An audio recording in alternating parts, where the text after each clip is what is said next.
Hi ಸ್ನೇಹಿತರೆ, ನಾನು ಇವತ್ತೇ ಒಂದೇ ತರಹದ ಹಿಟ್ಟನ್ನು ಬಳಸಿ 3 ತರಹದ ಬ್ರೇಕ್ಫಾಸ್ಟನ್ನು ಮಾಡ್ತಾ ಇದ್ದೀನಿ. ಮಾಡುವುದಕ್ಕೆ ಎಷ್ಟು ಸುಲಭನೋ ತಿನ್ನುವುದಕ್ಕೂ ಅಷ್ಟು ರುಚಿಯಾಗಿರುತ್ತೆ. ಮತ್ತು ಈ ಹಿಟ್ಟು ವಾರಗಟ್ಟಲೆ ಮಾಡಿ ಸ್ಟಾಕ್ ಇಟ್ಟು ಬೇರೆ ಬೇರೆ ತರಹದ ಬ್ರೇಕ್ಫಾಸ್ಟನ್ನು ಮಾಡಬಹುದು. ನೀವು ಕೂಡ ಟ್ರೈ ಮಾಡಿ ಫ್ರೆಂಡ್ಸ್. ಇಷ್ಟವಾದಲ್ಲಿ ಲೈಕ್ ಶೇರ್ ಸಬ್ಸ್ಕ್ರೈಬ್ ಮಾಡಿ. ಇನ್ನಷ್ಟು ವಿಡಿಯೋಗಾಗಿ ಬೆಲ್ಲೈಕನನ್ನು ಒತ್ತಿ. ಹಾಗಾದರೆ ತಡ ಏಕೆ ಫ್ರೆಂಡ್ಸ್, ನೋಡೋಣ ಬನ್ನಿ.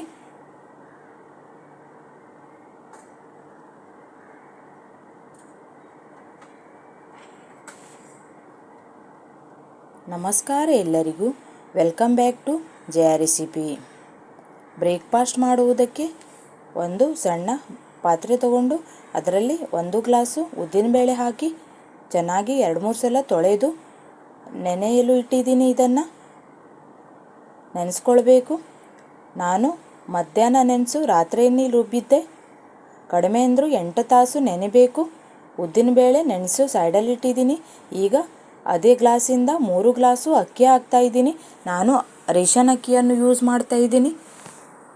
ಅಕ್ಕಿನೂ ಹಾಗೆ ಚೆನ್ನಾಗಿ ತೊಳೆದುಬಿಟ್ಟು ನೆನೆಸಿಡಬೇಕು. ಕಡಿಮೆ ಅಂದರೂ 8 ತಾಸು ನೆನೆಬೇಕು ಅಕ್ಕಿ ಮತ್ತು ಉದ್ದಿನಬೇಳೆ. ಸ್ವಲ್ಪ ಮೆಂತ್ಯ ಕಾಳನ್ನು ಸಹ ನೀವು ಯೂಸ್ ಮಾಡಿಕೊಳ್ಬಹುದು. ಈಗ 8 ತಾಸು ಆಗಿದೆ ನೆನೆಸಿ.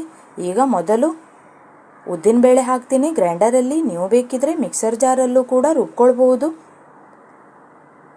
ಹಾಗೆಯೇ 1 ಬೌಲು ಅನ್ನವನ್ನು ಹಾಕ್ತಾಯಿದ್ದೀನಿ.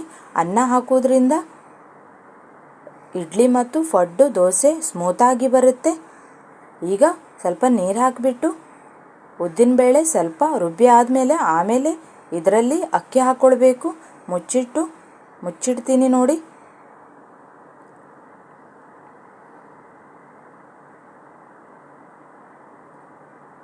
ರುಬ್ಬಿ ರೆಡಿಯಾಗಿದೆ ಉದ್ದಿನ ಹಿಟ್ಟು.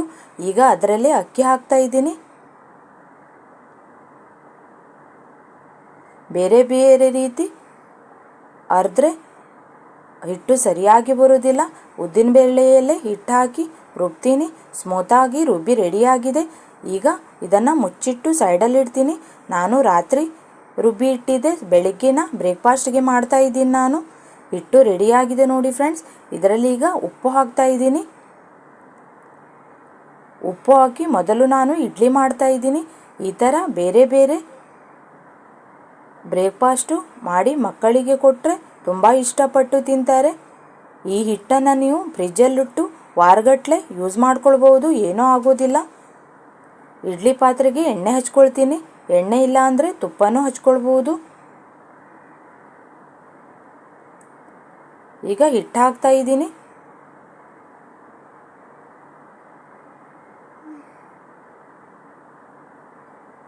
ಒಂದು ಸಲ ಹಿಟ್ಟು ರುಬ್ಬಿ ಇಟ್ಟರೆ ವಾರಗಟ್ಟಲೆ ಇದನ್ನೇ ಯೂಸ್ ಮಾಡ್ಬೋದು ನೀವು.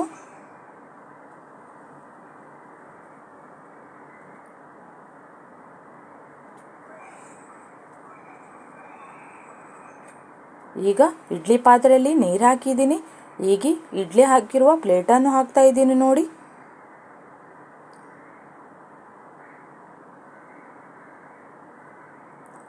ಮುಚ್ಚಳ ಮುಚ್ಚಿ ಗ್ಯಾಸಿನ ಮೇಲೆ ಇಡ್ತೀನಿ. 15 ನಿಮಿಷದಲ್ಲಿ ಇಡ್ಲಿ ರೆಡಿಯಾಗಿಬಿಡುತ್ತೆ. ನೀವು ಕೂಡ ಫ್ರೆಂಡ್ಸ್ ಟ್ರೈ ಮಾಡಿ. ಇದಕ್ಕೆ ಶೇಂಗಾ ಬೀಜದ ಚಟ್ನಿ, ತೆಂಗಿನಕಾಯಿ ಚಟ್ನಿ ಮತ್ತು ಶೇಂಗಾ ಬೀಜದ ಒಣ ಚಟ್ನಿ ಕೂಡ ಮಾಡಿ ತಿನ್ಬಹುದು. ತುಂಬ ಟೇಸ್ಟ್ ಆಗಿರುತ್ತೆ. ಈಗ ಇಡ್ಲಿ ಪಾತ್ರೆಯನ್ನು ಕೆಳಗಡೆ ಇಟ್ಟಿದ್ದೀನಿ. ತಣ್ಣಗಾದ ಮೇಲೆ ಇಡ್ಲಿಯನ್ನು ತೆಗಿತಾ ಇದ್ದೀನಿ ನೋಡಿ. ಎಷ್ಟು ಚೆನ್ನಾಗಿ ಸ್ಮೂತಾಗಿ ಬಂದಿದೆ ಫ್ರೆಂಡ್ಸ್. ನೀವು ಕೂಡ ಟ್ರೈ ಮಾಡಿ.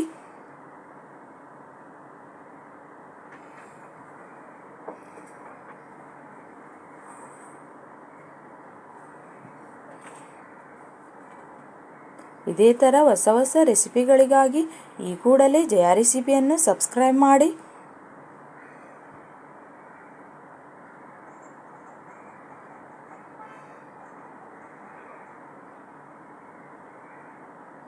ನೋಡಿ ಎಷ್ಟು ಚೆನ್ನಾಗಿ ಸ್ಮೂತಾಗಿ ಉಬ್ಬಿ ಬಂದಿದೆ ಇಡ್ಲಿ. ಟೇಸ್ಟು ಕೂಡ ಅಷ್ಟೇ ಟೇಸ್ಟ್ ಆಗಿರುತ್ತೆ. ಇದರಲ್ಲಿ ನಾನು ಸೋಡಾ ಯೂಸ್ ಮಾಡಿಲ್ಲ. ಅನ್ನ ಹಾಕೋದ್ರಿಂದ ತುಂಬ ಚೆನ್ನಾಗಿ ಬರುತ್ತೆ.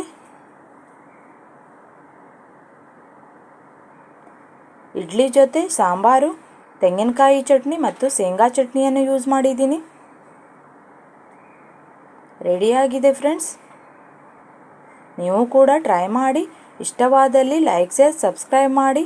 ಇನ್ನಷ್ಟು ವಿಡಿಯೋಗಾಗಿ ಬೆಲ್ಲೈಕನನ್ನು ಒತ್ತಿ.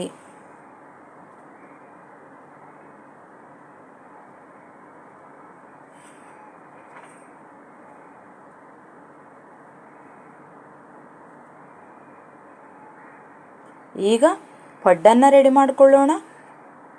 ಪಡ್ಡು ಮಾಡಲು ಅದೇ ಹಿಟ್ಟಿನಲ್ಲಿ 2 ಈರುಳ್ಳಿ, ಕೊತ್ತಂಬರಿ ಸೊಪ್ಪು, ಹಸಿಮೆಣಸಿನಕಾಯಿ 2 ಕಟ್ ಮಾಡಿ ಹಾಕಿದ್ದೀನಿ ನೋಡಿ. ಈಗ ಗ್ಯಾಸಿನ ಮೇಲೆ ಗ್ಯಾಸ್ ಆನ್ ಮಾಡಿಬಿಟ್ಟು ಪಡ್ಡು ಮಾಡುವ ಕಾವಲಿ ಇಟ್ಟಿದ್ದೀನಿ. ಕಾವಲಿ ಬಿಸಿ ಆಗಿದೆ. ಈಗ ಎಣ್ಣೆ ಹಾಕ್ಕೊಳ್ತೀನಿ. ಎಣ್ಣೆ ಬದಲು ತುಪ್ಪನೂ ಹಾಕ್ಕೊಳ್ಬೋದು.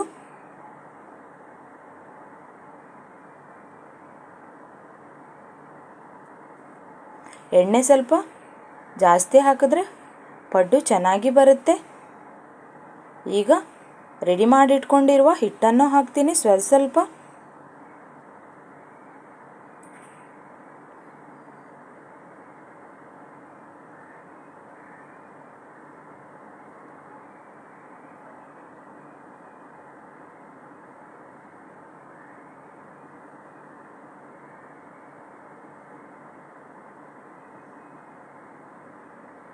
ಈಗ ಎಲ್ಲದಕ್ಕೂ ಹಾಕಾಗಿದೆ. ಈಗ ಮುಚ್ಚು ಇಡ್ತೀನಿ. ಮೇಲಿಂದ ಸ್ವಲ್ಪ ಎಣ್ಣೆ ಹಾಕ್ಕೊಳ್ಳಿ. 2 ನಿಮಿಷದಲ್ಲಿ ರೆಡಿಯಾಗಿಬಿಡುತ್ತೆ ಪಡ್ಡು. ಈಗ 2 ಸೈಡು ಚೆನ್ನಾಗಿ ಗೋಲ್ಡನ್ ಬ್ರೌನ್ ಬರಬೇಕು, ಇಲ್ಲಾಂದರೆ ಒಳಗಡೆ ಬೇಯೋದಿನ. ಗ್ಯಾಸಿನ ಫ್ಲೇಮು ಸ್ಲೋ ಇಟ್ಟೇ ಮಾಡಿ. ಎಷ್ಟು ಚೆನ್ನಾಗಿ ಕಲರ್ ಬಂದಿದೆ ನೋಡಿ ಫ್ರೆಂಡ್ಸ್.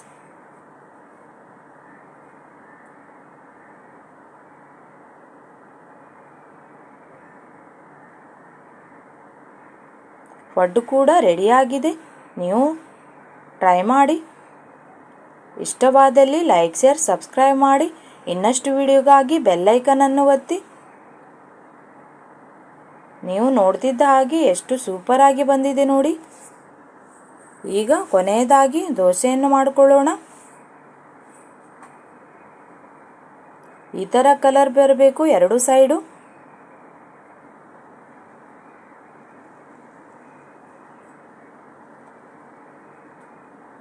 ಈಗ ಉಳಿದಿರುವ ಹಿಟ್ಟಿನಿಂದ ದೋಸೆ ಮಾಡಿಕೊಳ್ಳೋಣ.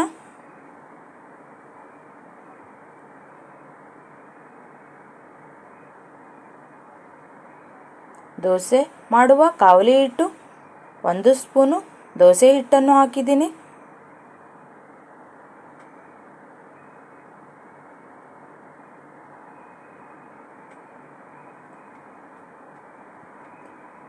ದೋಸೆನೂ ಎಷ್ಟು ಚೆನ್ನಾಗಿ ಬಂದಿದೆ ನೋಡಿ, ಬಬಲ್ಸ್ ಬಂದು. ಟೇಸ್ಟು ಕೂಡ ಸೂಪರ್ ಆಗಿರುತ್ತೆ ಫ್ರೆಂಡ್ಸ್. ನೀವು ಕೂಡ ಟ್ರೈ ಮಾಡಿ. ಇಡ್ಲಿ, ದೋಸೆ ಮತ್ತು ಪಡ್ಡು ರೆಡಿಯಾಗಿದೆ. ನೀವು ಕೂಡ ಟ್ರೈ ಮಾಡಿ. ಇಷ್ಟವಾದಲ್ಲಿ ಲೈಕ್ ಶೇರ್ ಸಬ್ಸ್ಕ್ರೈಬ್ ಮಾಡಿ. ಇನ್ನಷ್ಟು ವಿಡಿಯೋಗಾಗಿ ಬೆಲ್ಲೈಕನನ್ನು ಒತ್ತಿ.